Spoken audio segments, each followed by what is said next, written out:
hi everyone, welcome to my talk, Data-Driven Design, how to problem solve without, hopefully, killing people.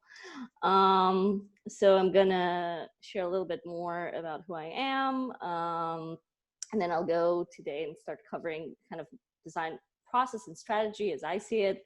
What is my process?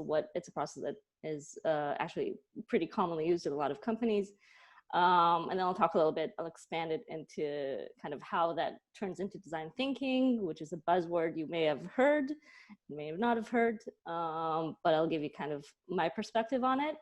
Talk about a bit about human-centered data research and metrics, and then before I wrap, I'll go in a little bit into kind of two case studies, which I like, which are kind of interesting, and it kind of it present everything else that I'm going to talk about now. So, who am I? So this is kind of my very short TLDR of a resume. I've been a designer for about a decade now, actually, which is a lot.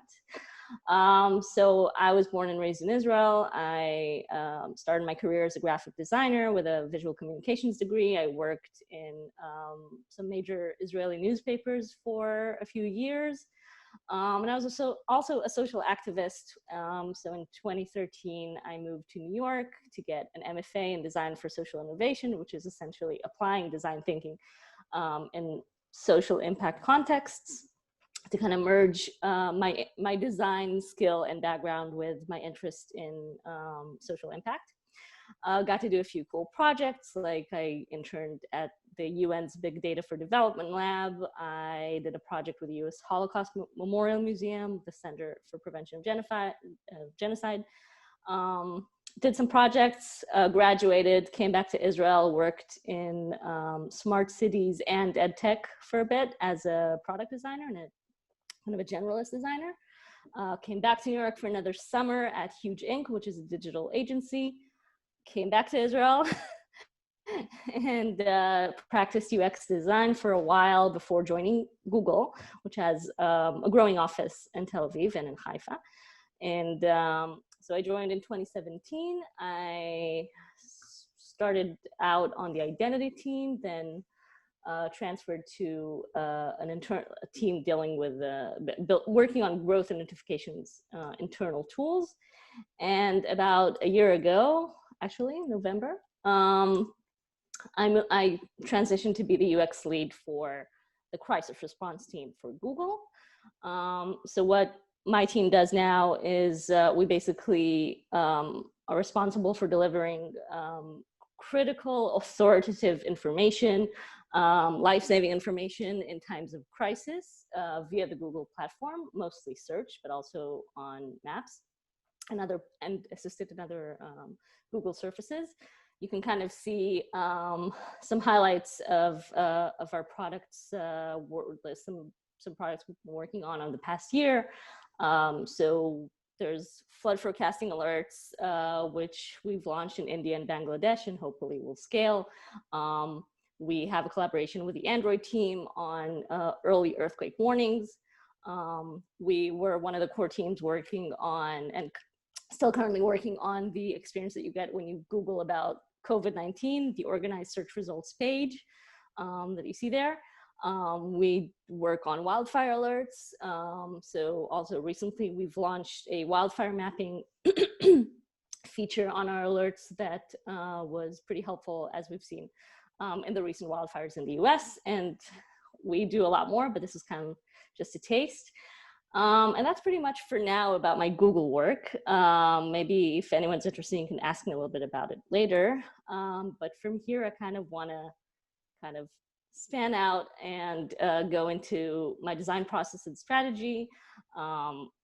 It's a process that I am faithful to and work by. It's a process that I share with a lot of my fellow designers at Google, and it's a process that is a fairly common best practice at a lot of companies and throughout the design world. So so this is kind of the essence of the process that I follow. It's kind of the backbone and the framework. It's very high level and it's generalist. I'm gonna start kind of getting into some details, and they will be from a digital product lens because that's what I do. But it's important for me to point out that this process can apply to any number of design disciplines, whether it's industrial or visual or interior, because it's really about the kind of phases and approach to the design process and to development. So it's not really just contained to product design. So the high level steps are understand, synthesis and ideation, design and prototype, and implement. So what does each of those mean?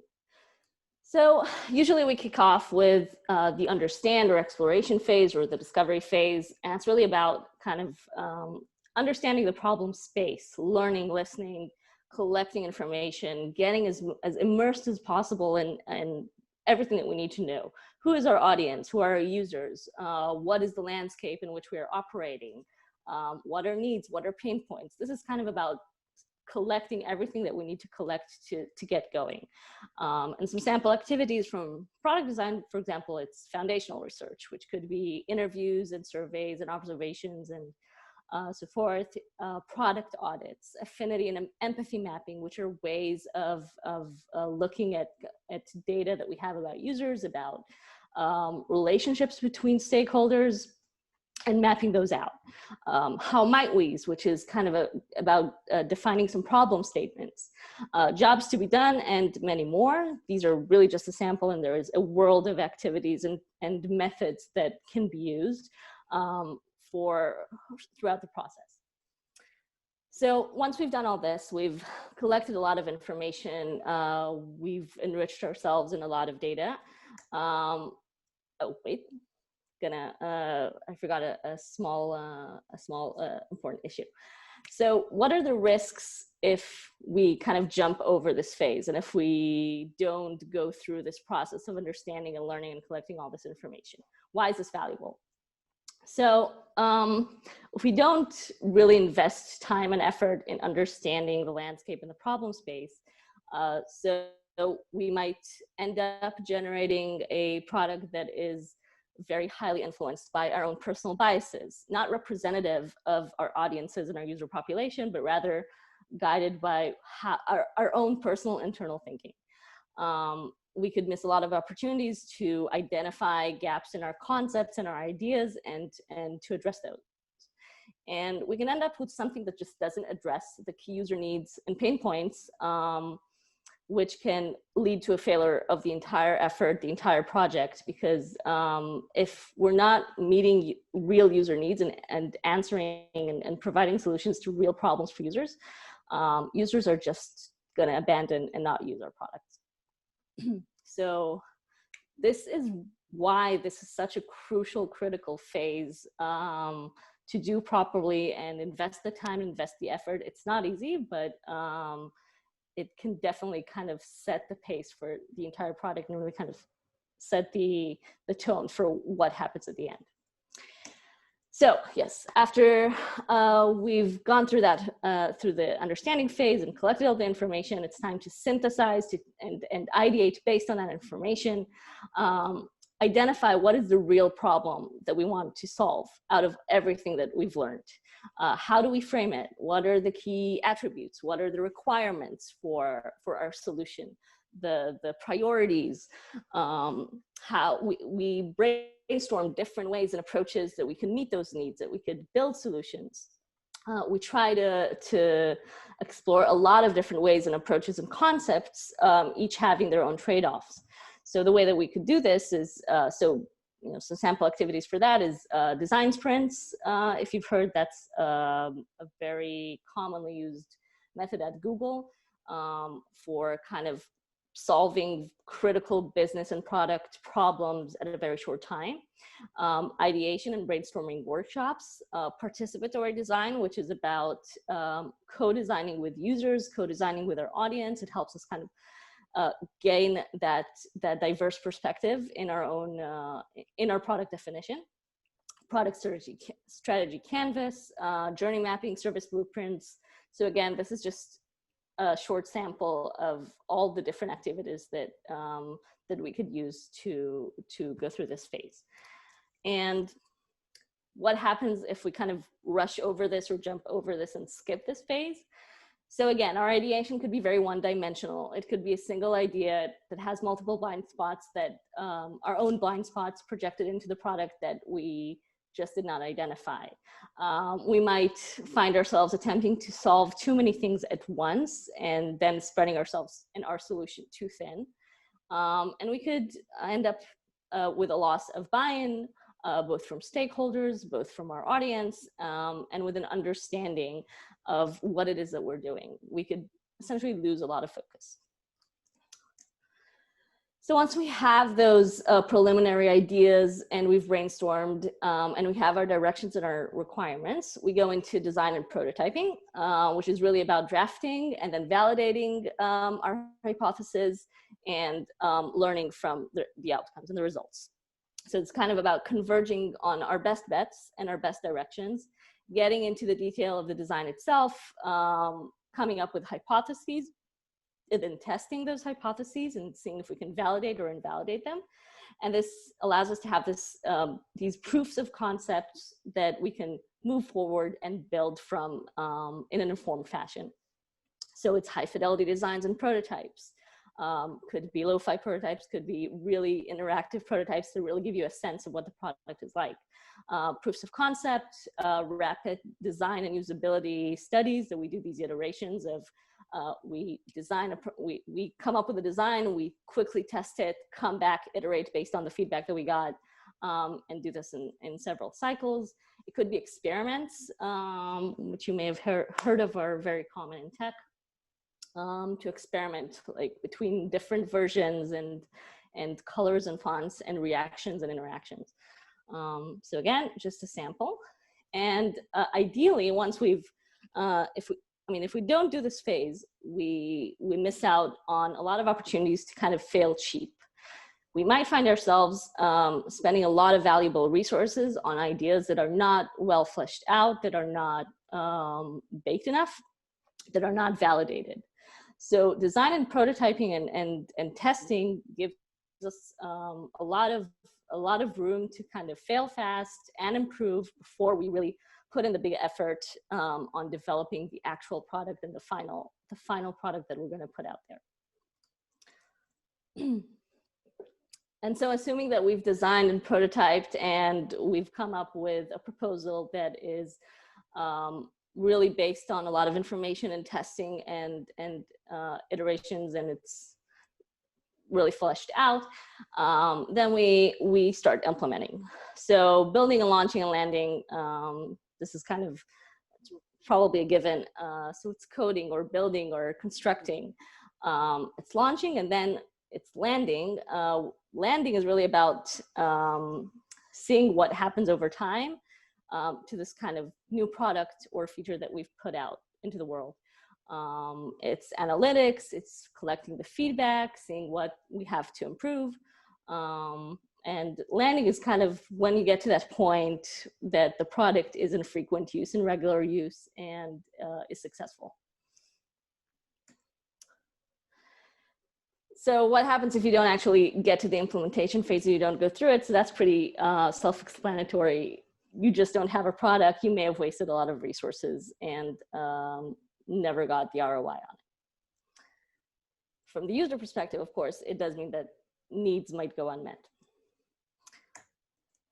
Now, another important kind of facet of the design process, and definitely how we do it at Google, is being cross-functional and collaborative.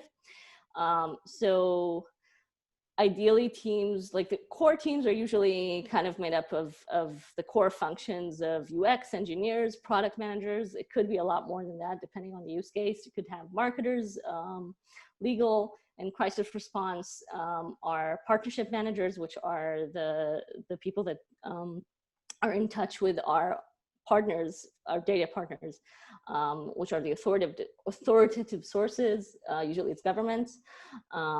So they play a very important role because for crisis response, it's very, very important that we have verified authoritative data to provide users.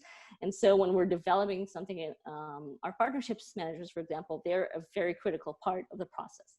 And this collaboration continues through the entire product development process.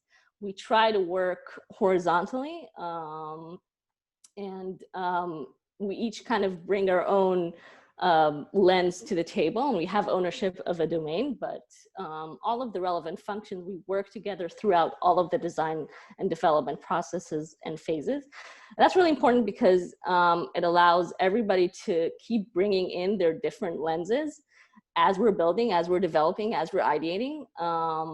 And so at any given moment, we're addressing the wide landscape of needs and requirements, and looking at things from a lot of different lenses, getting those diverse perspectives, both in roles and demographics. And that really helps us refine and be as accurate and as detail-oriented as possible.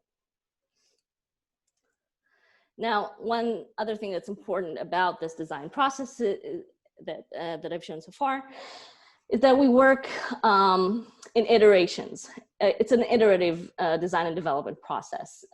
So we have this framework of steps and phases, understanding, synthesis, design and prototyping, and implementation, but the pace itself is very dynamic and very fluid. This isn't a linear structure so much.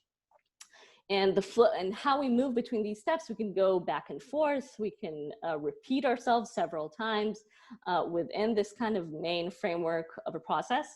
And we also work in versions and iterations. So we'll go through a process for a product version or a feature version for a project. We'll go through the design process, we'll implement, we'll launch, then we'll analyze and iterate and refine towards the next version and make improvements. And so we repeat these cycles so that we can continue to improve and to change and to develop. And we're analyzing and refining from each cycle to the next.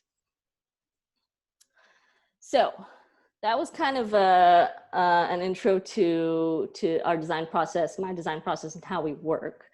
However, that framework isn't, it's not isolated. It's not just for design disciplines. It's definitely not just for product design disciplines. It's not for a specific design discipline. And it's also not just for design. And so if you've heard the term design thinking and this buzzword, there's a lot of different definitions. There's also some criticisms. There's a lot of different ways of representing the term design thinking. There's IBM design thinking. There's IDEO design thinking. If you research this, you'll find a world of content about it. I'm going to present it the way I see it because I have my own take. So how I see design thinking is that design and strategy really aren't these different concepts. They're very similar. And design as a framework is, it's another approach to planning and to strategy. And you could use this approach. You could use this for posters and furniture and websites, and you can take it far beyond that. It's not just designers and design practitioners that can use this framework as a way to produce something, as a way to create something. This process, on all its phases and all of these risks, they can all apply to a lot of different domains. A business plan can be designed using this process. An educational syllabus can be designed using this process.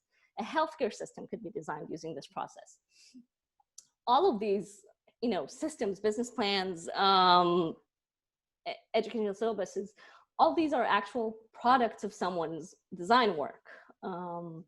So this really can apply far, far beyond the world of design and product design.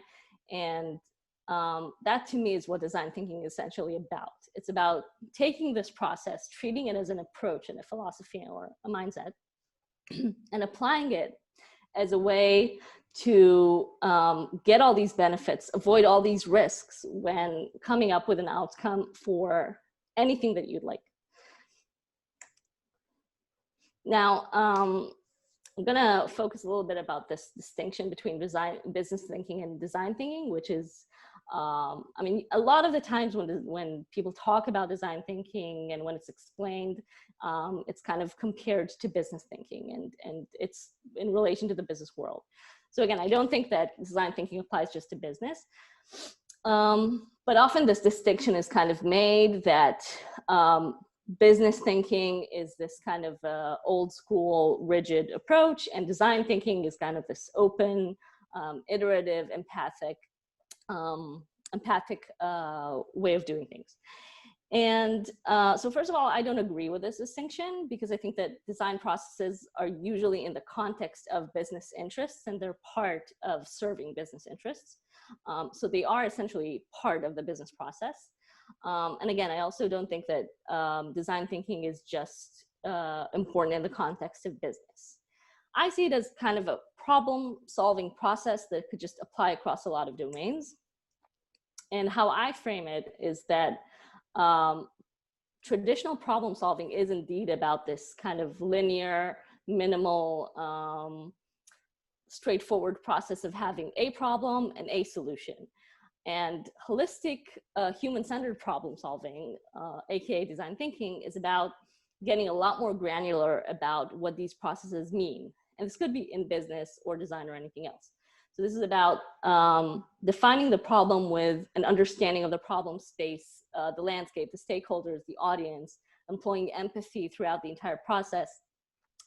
Defining the solution requires ideating in different directions for different solutions, and refining the solution through testing and validation. So to me, it's more about expanding the view from the traditional minimal linear problem solving of the past, and being able to enrich it and be a lot more detail oriented and a lot more human centered as you're doing it. And that's really what design thinking is about. So the core principles of design thinking or human-centered problem solving are these kind of four main attributes. So first and foremost, it's empathy, understanding, and being human-centered. Constantly looking at the people that are going to be affected by whatever it is that we're working on, our audience, the other stakeholders in the landscape, and constantly employing that empathy and kind of looking towards those needs and pain points. Employing creativity, so staying open-minded, exploring a lot of innovative ways and directions, not kind of staying limited to any given rigid framework.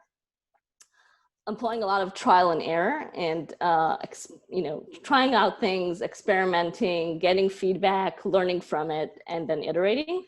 And analysis, so constantly looking and learning and kind of collecting data to inform our decisions, to see how we're doing and how our solution is progressing. And these core principles should be employed throughout the entire process, all of the time. These are also not linear. And I think these principles, if they're applied, they're really the foundation of what can make the difference between linear problem solving and creative human-centered problem solving. And if you kind of use that as the background throughout the entire process, that's really, I think, what the process of design thinking could be about. And this can apply through any kind of domain, any project. If you're, planning a service, a government service, or you're tasked with reorganizing an institution. I think employing all of this process with these principles could really kind of help make any project very rich, very human-centered, and come up with very accurate outcomes. So I want to move to focus a little bit about the data research and metrics part, because as we've seen in everything that I've covered so far, the role of data, of analysis, of information that's collected from the field, from our users, from our audience, that is critical to keep going and refining and coming up with a really good solution. So data research and metrics are really the core, a very, very important core aspect of being able to succeed in a design thinking process. So have a little video to. It's going great. They've been engaging with the platform for about an hour now. They're just starting the Q&A. Oh, great. Thank you, everyone, for sharing your feelings on the revolutionary new Pied Piper platform. Now, Bernice, you say here that you were totally freaked out by the platform. What specifically totally freaked you out? Everything. Just every single thing about it. Just like how it worked. Now, who else found themselves totally freaked out by this platform? Barry, Warren, Natalie, Martina, Gwen, Amy, Walker, and Clay. You were all totally freaked out. Was anyone not totally freaked out? Clark? Good. What was your reaction? It just made me feel stupid. This file sync thing is confusing. When I put videos into my main folder, it says it uploaded them, but then I didn't see where they went. It said stuff was on my phone and my iPad, but when I looked at the memory, it said 0K used. So stuff wasn't on there. That's the platform. He's describing the platform and what's great about it. Well, clearly he doesn't get it. Clearly none of these people get it. Maybe this is a bad group. This is the 5th one today, and it's the least hostile reaction we've seen. Okay, well, everyone that I showed the beta to loved it. Loved. Oh, shit. What? Who did you give the beta to? Your friends? Engineers? Well, yeah, Monica. I wanted to give it to people who would understand what I'm trying to do so I could get useful feedback. And with all due respect, I give it to you, the one person without a computing background, and you said it felt engineered. Oh, shit. Yeah, you're trying to sell the platform to regular people, but you never actually put it in the hands of regular people. Like them. So I think that what is so great about that video is it really captures the reason why research and user research and audience research is so important. Because we are not our users. And it's actually a much more common mistake that's made than we'd like to think. And we are not our users, and our moms are not our users. And when we're building something, we have to keep collecting the data in order to be grounded to our audience, to our users, to our stakeholders, and keep practicing that empathy. The key to coming up with a solution to a real problem is to know, not to assume, and to base our decisions on real information from real people, from the actual problem space. If our design or business or strategy decisions are going to be informed by real data rather than hypotheses and assumptions, this will increase our chances of success. Stronger insights lead to better products and services, businesses, and strategies. It leads to solutions that are better ingrained, intuitive, familiar, and can just much more seamlessly integrate into people's lives and be respectful of all of the attributes and needs and pain points and critical needs. Now, this may be a little bit overwhelming of a slide. So there are actually so many ways. There's a very rich world of ways to collect valid data about human behaviors, human needs, about the landscape, and collecting all the information that we need to know. This mostly covers more user research, but other important research types include market research and competitive landscape. And there are many, many, many types of data. All are good, none are perfect.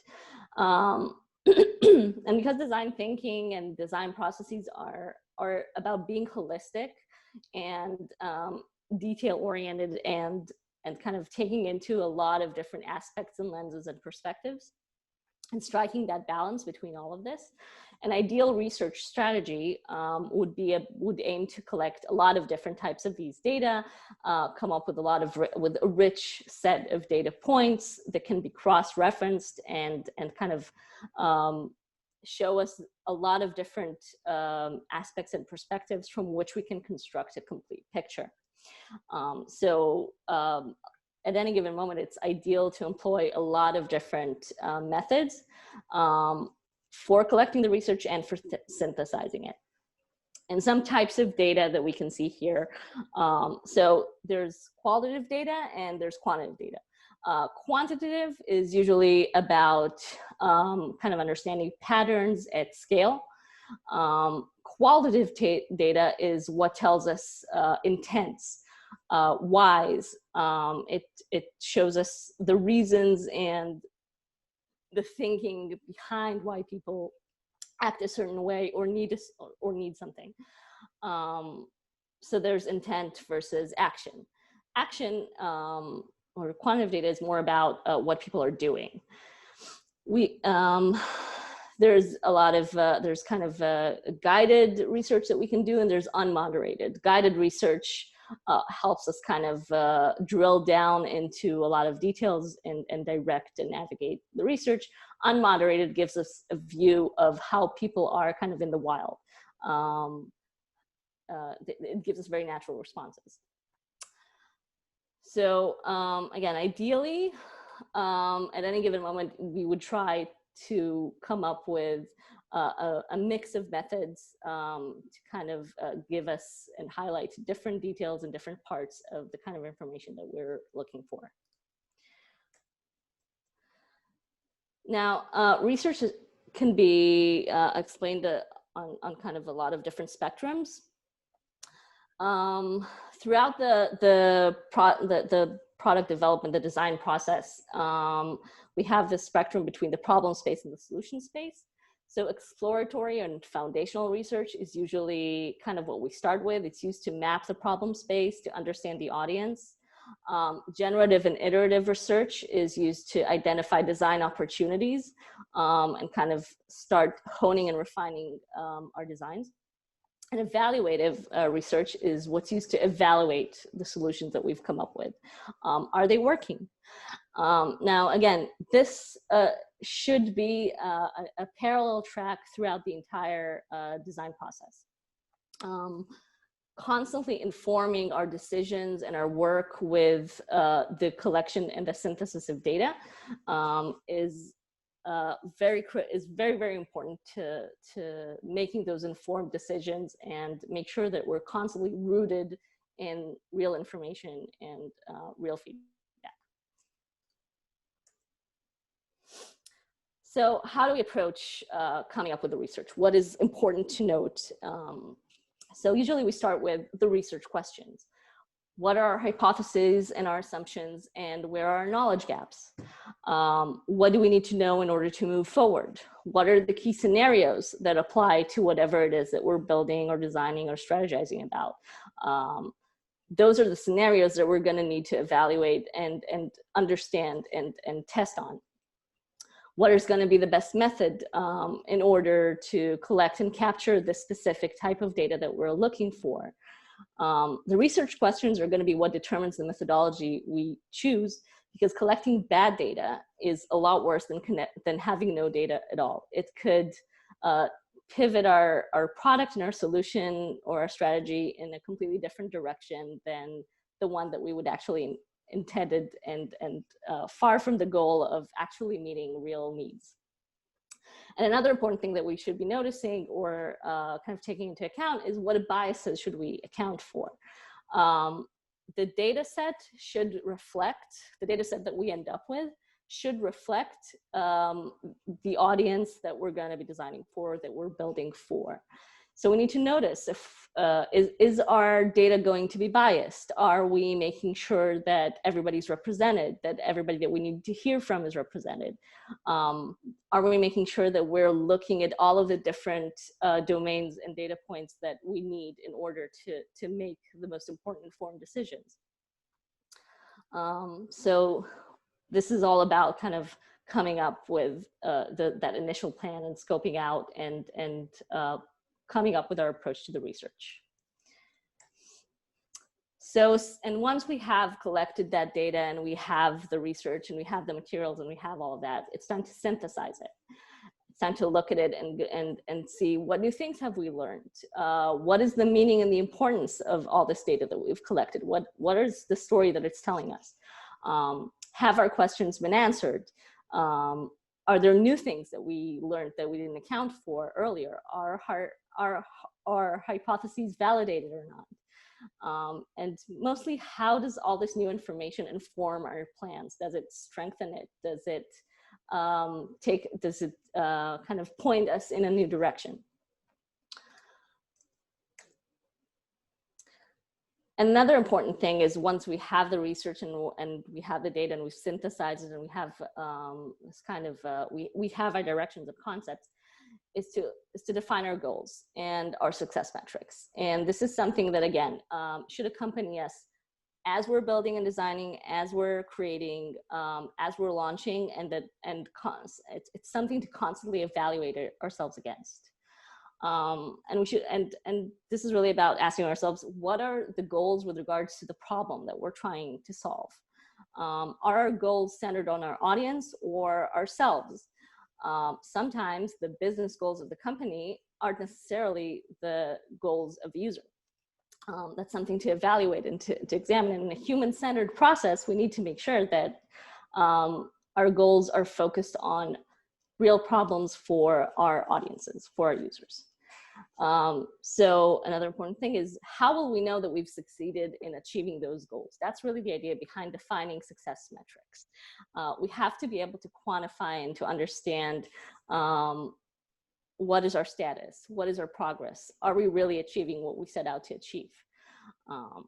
What can each metric tell us? Is it human-centered? Is it business-centered? What can the combination of metrics tell us?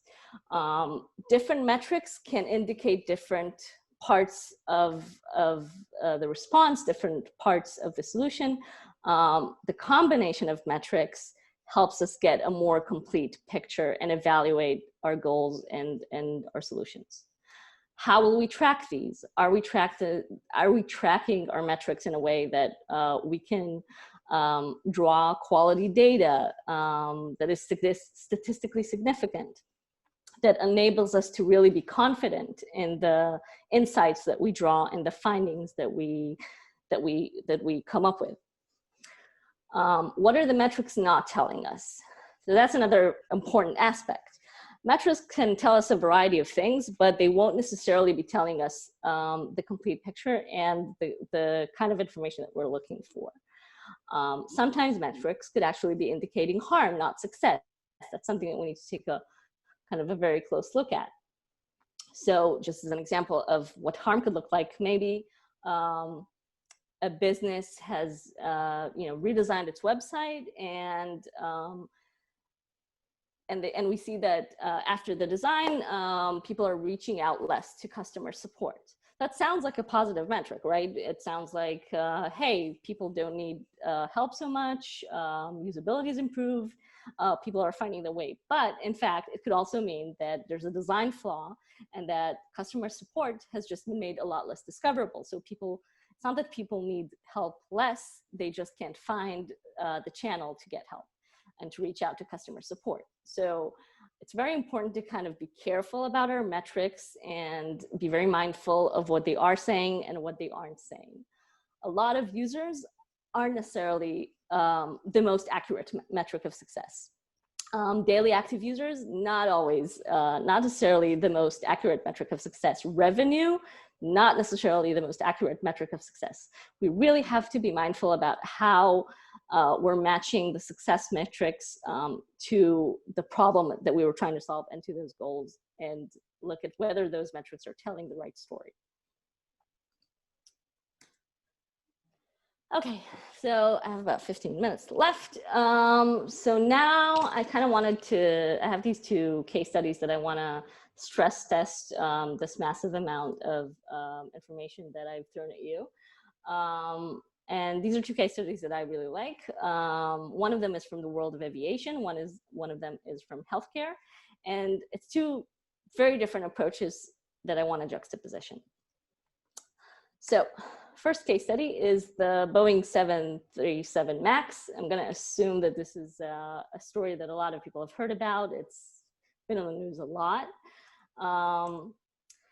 So Boeing 737 MAX is a plane that Boeing launched in I think 2017, 2018.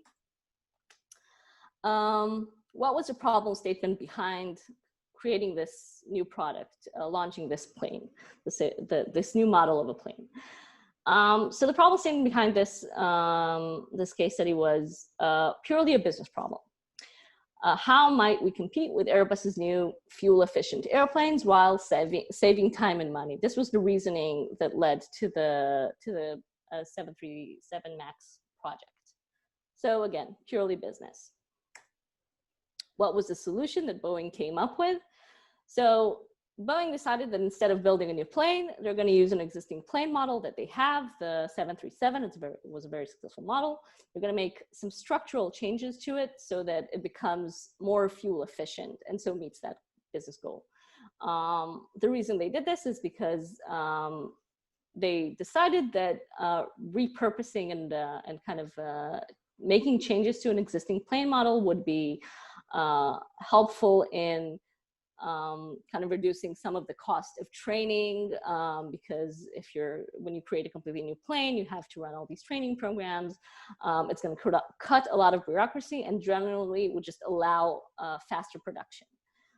So the trade-off here was that they're going to be having to make all these structural changes and a lot of engineering challenges and deal with that, but they thought it would be the best solution in the trade-off to all the bureaucracy and additional time and effort that it would take to build a completely new product.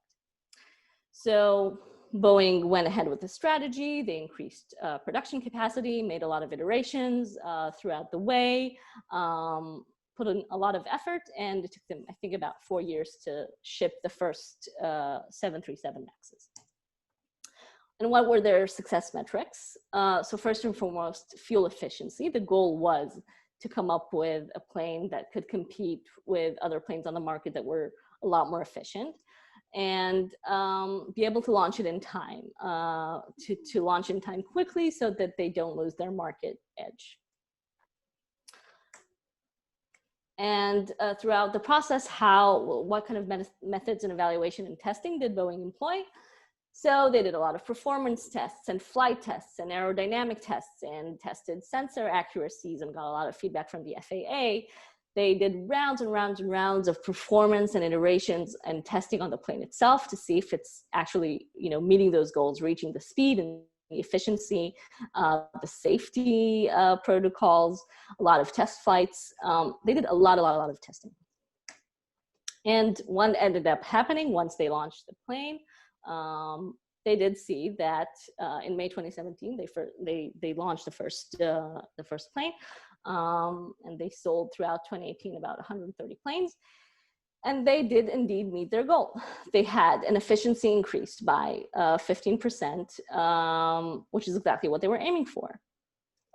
Unfortunately, though, by March 2019, which is about 1 year in after they started shipping the planes, there were two fatal plane accidents that cost 346 lives, and this kind of set off this chain reaction of events that lives were lost. China started grounding the planes, and then soon every country on the planet grounded all their 737 MAX planes in order to investigate what led to these accidents. And what turned out that the design process that Boeing employed for the 737 MAX was in order to meet a lot of the efficiency goals that they had set out, that business problem of being a lot more efficient, they ran into this series of a lot of poor decision making and a lot of business, organizational, and engineering and design flaws. And they essentially came up with patches and patches and patches of, they would find a problem and then they would come up with a patch solution for it, and then that would generate another problem. And all this emanated from this very patchy solution of trying to turn an existing model into something else and something new. And One of those patches was a system that was called MCAS, and it was essentially an automatic system. It took over navigation, it took over the flight, and again, as part of all of these patchy decisions and intent to be, to cut costs and be very, and stay on deadline, pilots were not informed about it. Trainings were not given on this new system, and ultimately these fatal plane crashes were the result of a system that could have been very, very easily amended. The failures that led to these crashes were could have had a very simple fix. And beyond the design flaws that actually caused these fatal accidents, what ended up happening was that Boeing lost billions and billions of dollars in loss. Production was suspended, orders were not filled, and Boeing had to go through this process of fixing and addressing all of the issues, recertification. There were lawsuits, there's criminal investigations, and all of this also had a ripple systemic effect, because the huge financial loss for Boeing, because it was such an important company, had a huge impact that rippled to the entire aviation industry and the US economy. So trying to meet the goal of fuel efficiency ended up creating a massive unintended impact that was very costly in a very systemic way. Now, what could have been a more human-centered solution to Boeing's problem, Boeing's original business problem? It's very simple. If they had tried to cut costs a little bit less and were more human-centered and more thorough in the research, more thorough in testing out their hypotheses and their assumptions, to look more at the users, at the stakeholders, at the pilots, they could have found and identified all those design flaws that were only revealed after the fatal accidents. A little bit of usability and user testing in advance of how pilots that don't have training about the system would be able to handle a scenario in which the system becomes active, a simulation, a whole bunch of things that and steps that Boeing took after these fatal accidents and after the fact. If all this had been done in advance, earlier in the process, this would have revealed all of the problems before any of the tragedies happened. And it would have helped Boeing preempt all that and avoid all that. Now, granted, they could also have just built a new plane from scratch, and there's a lot of, there were a lot of different decisions that could and should have been made along the way. But ultimately, if they had just done a little bit more research and testing, this would have ended up in a completely different outcome and result. Okay, want to shift to my other very different case study, or maybe not that different, but a very different outcome. So this is an MRI machine. This is, I think this is GE. It's pretty standard. And this study is about Doug Dietz, who was an industrial designer for GE. He spent 2 years designing an MRI machine, and he was very proud of it. And he went to the hospital to see how it's installed in its environment for the very first time. And what he saw was a young patient that was coming in to go through a scan, and the girl was extremely scared. She was weeping. She was clearly very, very, very stressed out. This kind of led him to go back and examine a lot of what he thought about of his original ideas and hypotheses about the MRI machine, and he realized that he had missed out something very important. And this led to a process of iterating on the original design of the machine. And the problem statement here was, how might we reduce anxiety during an MRI scan for pediatric patients and their families? This was kind of based on the original impression that Doug had. What was the solution? It's called the Adventure Series. This is a set of MRI machine experiences, completely new sensory experiences that Doug designed. As you can see, the entire rooms the rooms where the machines were housed were redesigned. This entire new sensory experiential experience was built around it. But the device itself, the machines itself, were not changed. Nothing about the technology was changed. This is actually purely cosmetic redesign. And what were Doug's success metrics? So satisfaction rate was one. This is kind of about qualitative data. How are users feeling about this? And then there was another pretty solid metric, the amount of sedated patients. So the thing about the MRI machines as they were originally designed is that they were so cold and intimidating to, especially to children, that a lot of children were so stressed out when they were coming in for the scan that about 80 to 90% of children had to be sedated in order to be able to complete the scan properly, because when you go into one of these machines, you have to be very still and calm. So that's 80 to 90% of sick children getting sedated, which is not healthy, and stress is not healthy, and it was a very traumatic situation. So this is what the success metric was. What would be the amount of sedated patients before, after versus before. And the methodologies that Doug employed throughout the process, throughout coming up with the solution through this new design. So he did a lot of generative research, a lot of observation, a lot of looking and learning at how children behave, how they behave in different scenarios and healthcare scenarios.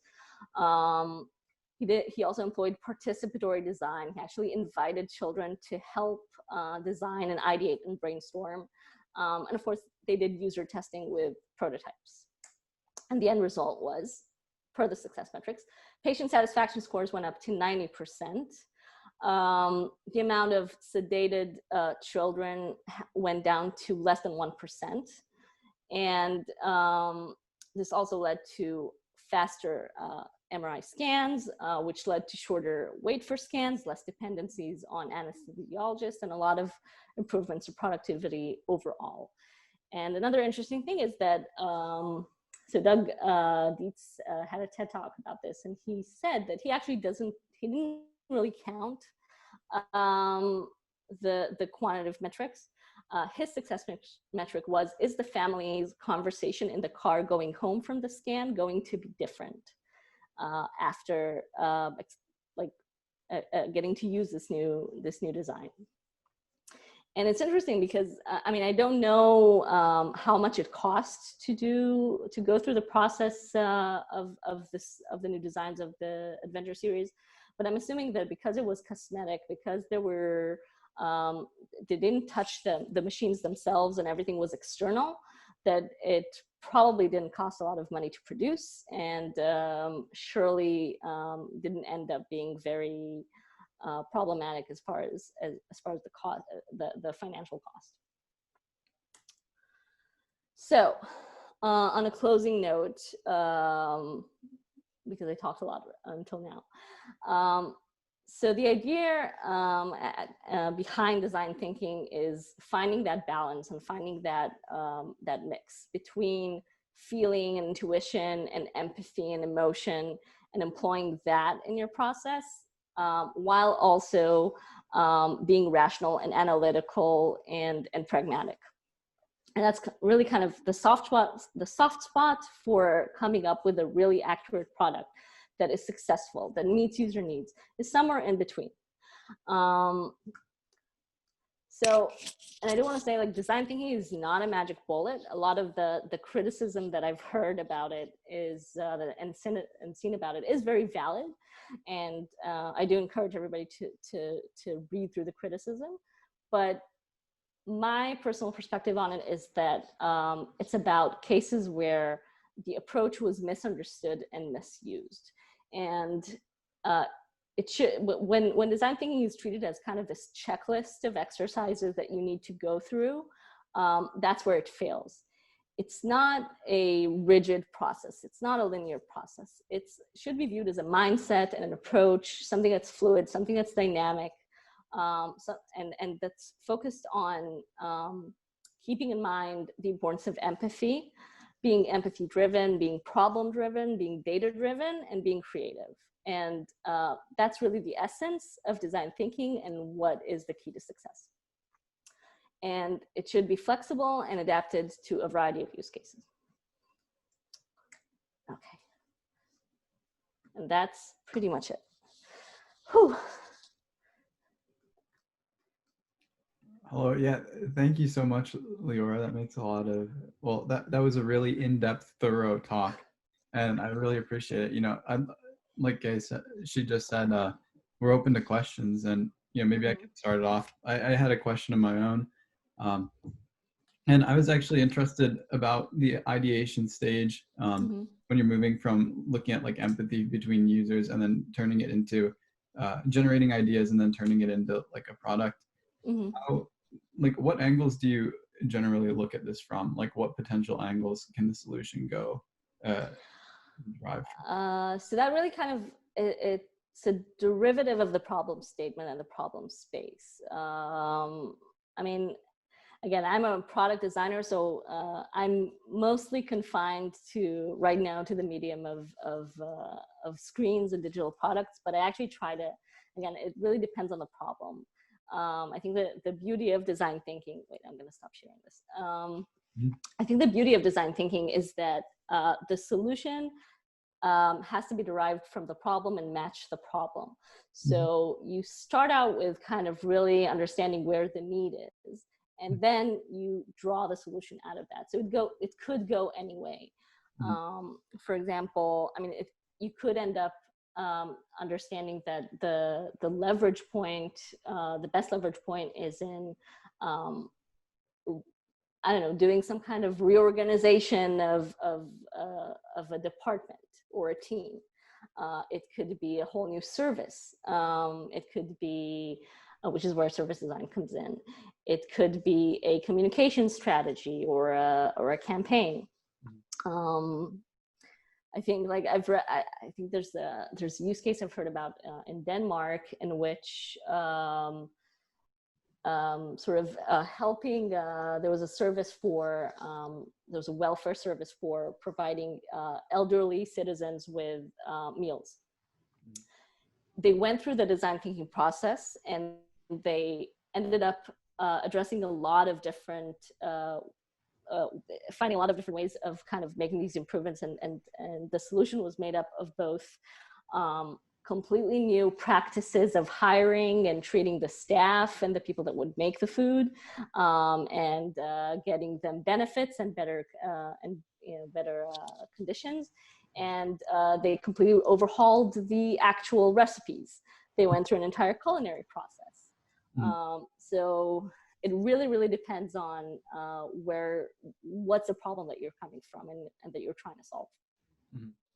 And yeah, I had another question about that, like relating to scale, but I think you've just answered it, so that's great. What's a question of the scale? Scale is always an issue. Oh yeah, like what is the communication between, say, the people? I saw there's one slide which was pretty informative about like which roles are responsible for which parts of the design thinking process, and it looks like UX design actually starts more towards the beginning of like the ideation, understanding empathy, and like really defining what the possible routes are for the project to go. But then the engineers are the ones that are responsible for implementing it. So how does that communication look? So I can definitely speak to how we do it in my team. So first and foremost, we have work groups and forums for each project, for each effort, in which we all present equally. And the agenda is not made up of, so again, it's not linear. We start out with UX design and visual and interface, but we also start out with, while the engineers are working on the systems design.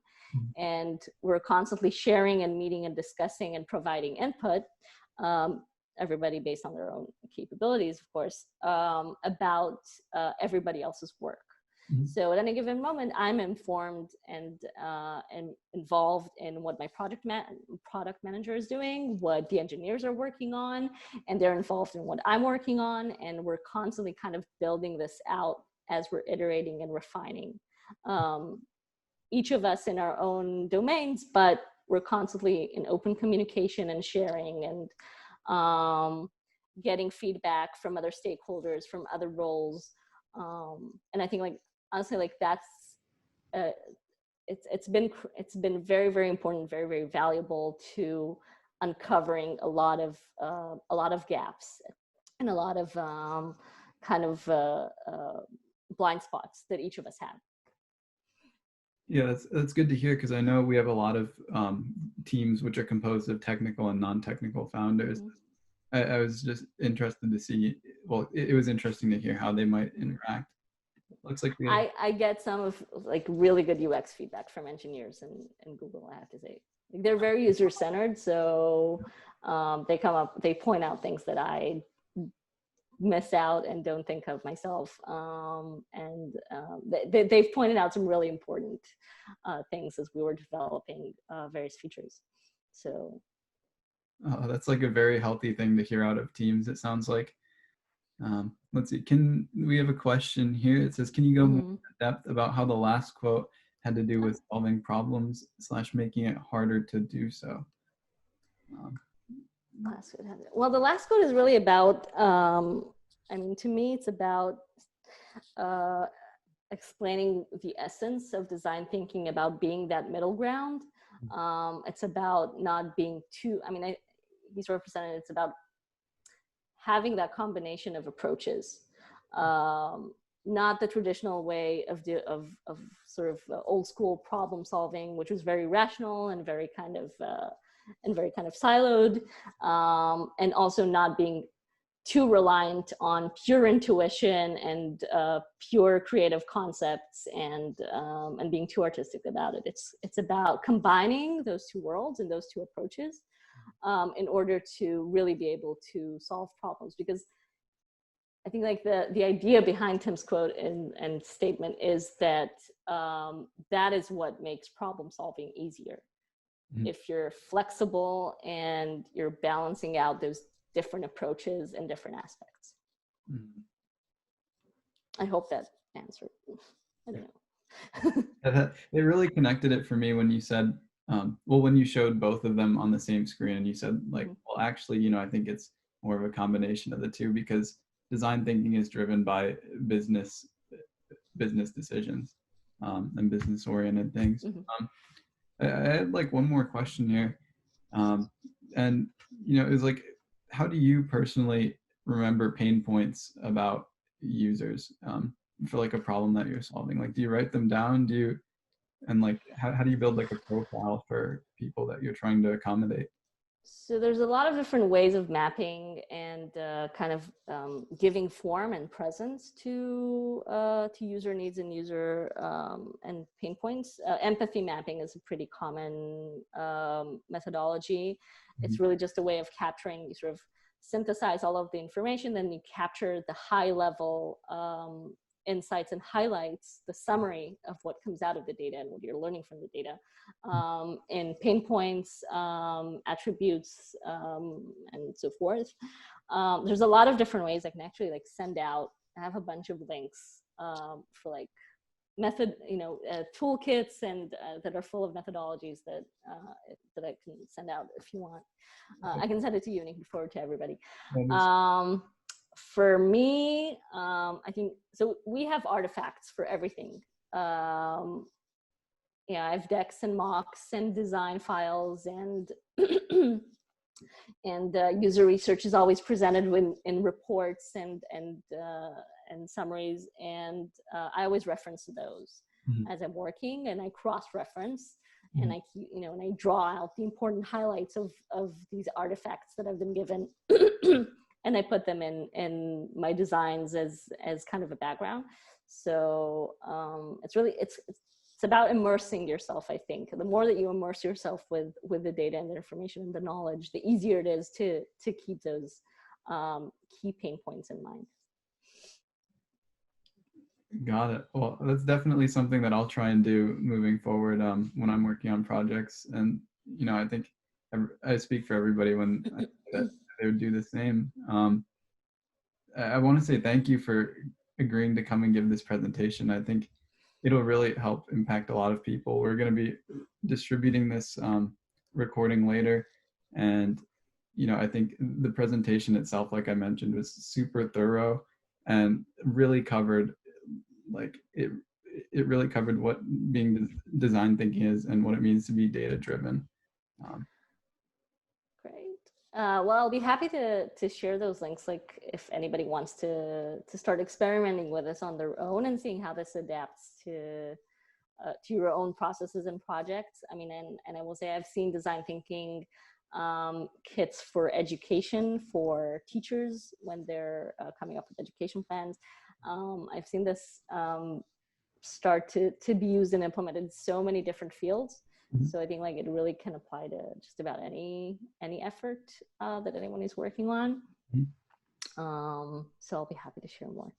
Oh yeah, for sure. And if anybody would like that emailed directly to them, just go ahead and paste your email in the chat or something, and I'll be sure to send those out.